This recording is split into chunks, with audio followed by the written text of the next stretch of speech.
Welcome back to Priya's recipes. Navratra चालू आहे. नवरात्रीमध्ये ही बटाट्याची रस्सा भाजी तुम्ही एकदा नक्की ट्राय करून पहा. चला तर मग रेसिपी पाहूयात.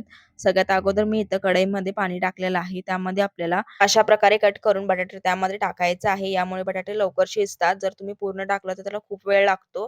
त्यानंतर एकदम छान असं आपले बटाटे शिजून तयार आहे. त्याला आपण काढून घेणार आहोत. त्यानंतर त्याच्यावरची आपल्याला पूर्णपणे साल काढून घ्यायची आहे. त्यानंतर अशा प्रकारे कट करून घ्यायचं आहे. तुम्ही कोणत्याही साईजमध्ये याला कट करून घेऊ शकता. तुम्ही बघू शकता एकदम छान असं परफेक्ट बटाटा शिजलेला आहे. जास्तही शिजल्यानंतर ते पूर्णपणे गळून जातं. त्यामुळे मध्यम शिजवून घ्यायचं आहे. त्यानंतर मी इथं कढईमध्ये थोडीशी भगर परतून घेणार आहे. एकदम ब्राऊन कलर येईपर्यंत. तुम्ही बघू शकता अशा प्रकारे कलर आल्यानंतर भगर आपल्याला काढून घ्यायची आहे. त्यानंतर मिक्सरच्या भांड्यामध्ये भगर, हिरवी मिरची आणि थोडंसं मीठ टाकून छान असं फिरवून घ्यायचं आहे. तुम्ही अशा प्रकारे भगर जर फिरवून टाकली तर त्याच्यामुळे बटाट्याची जी रस्सा भाजी आहे ती एकदम छान थिक होते आणि चवीला सुद्धा एक नंबर लागते. सो तुम्ही एकदा नक्की अशा प्रकारे ट्राय करून पहा.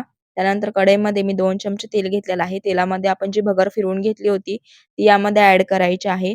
त्यानंतर बटाटे कट करून घेतलेले ते यामध्ये ॲड करायचे आहेत. चवीनुसार मीठ टाकायचं आहे. त्यानंतर मोठे 2 चमचे शेंगदाण्याचं कूट टाकायचं आहे. गरम केलेलं पाणी टाकायचं. छान अशी उकळी काढून घ्यायची आहे. एकदम थिक अशी उपवासाची रस्सा भाजी तयार